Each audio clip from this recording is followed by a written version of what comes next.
சர்வாதிகாரத்தை உருவாக்கும் ஒரே நாடு ஒரே தேர்தலை நிகாரிப்போம் என்ற கருத்தரங்கிற்கு எங்களை அழைத்த அன்புரிய சகோதரர் ஜெயபிரகாஷ் நாராயணன் அவர்களுக்கும் இங்கே வருகிறதுள்ள முற்போக்கு சிந்தனையாளர்கள் தமிழ் தேசிய உறவுகள் அனைவருக்கும் நான் சார்ந்த தாய் தமிழர் கட்சியின் சார்பாக முதற்கு வணக்கத்தை தெரிவித்துக் கொள்கிறேன்.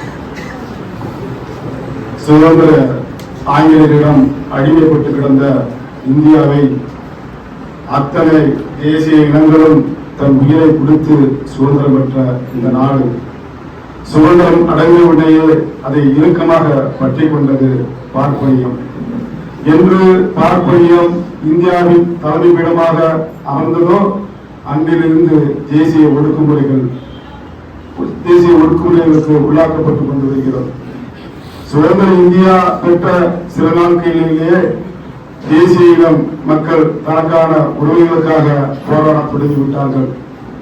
தனித்த தேசமாக எங்களை அங்கீகரிக்க வேண்டும் என்று நக்சல் பாணி இயக்கங்களில் இருந்து தமிழ் தேசிய விடுதலை போராளிகள் உட்பட தனித்த எங்களுக்கு ஒரு நாடாக அங்கீகரிக்க வேண்டும் என்ற குரலை முன்னெடுத்தார்கள்.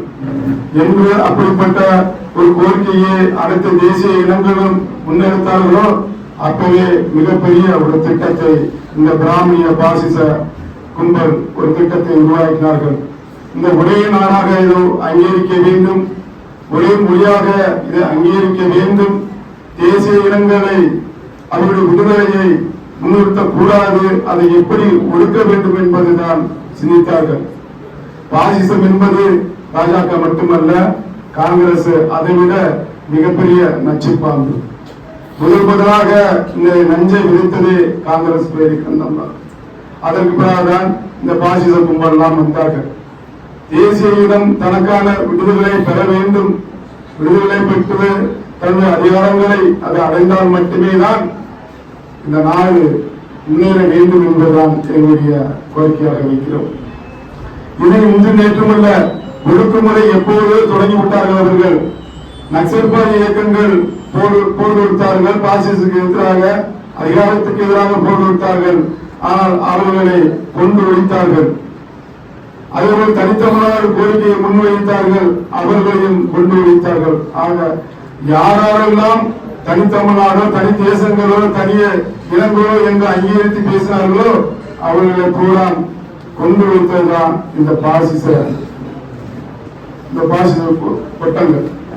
ஆக ஒரே நாடு ஒரே தேர்தல் என்ற முறையை நாம் ஒழிக்க வேண்டும்.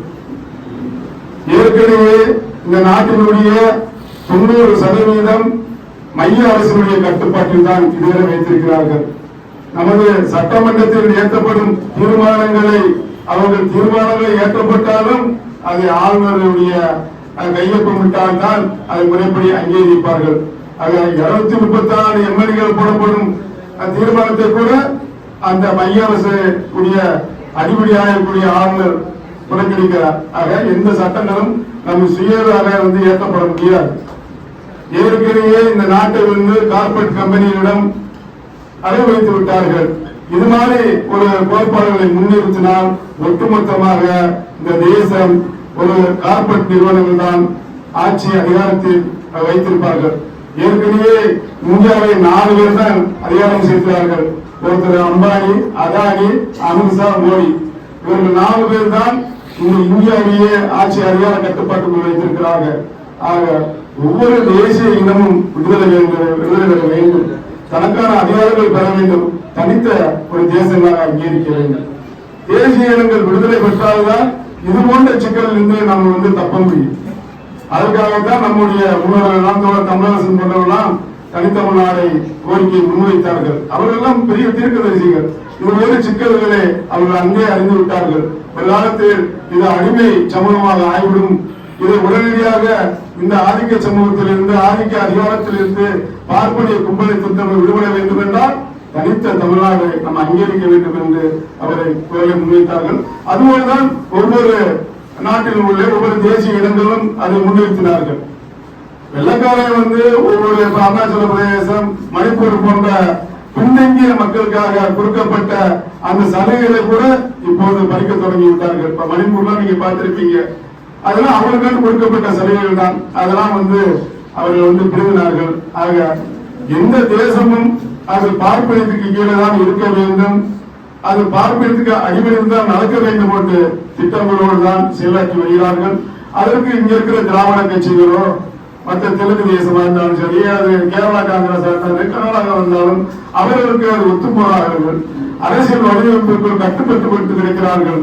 ஆக இதெல்லாம் கடந்து நாம் வர வேண்டும். தனித்த தேசங்களாக அங்கீகரிக்க நம்ம குரல் எழுப்ப வேண்டும்.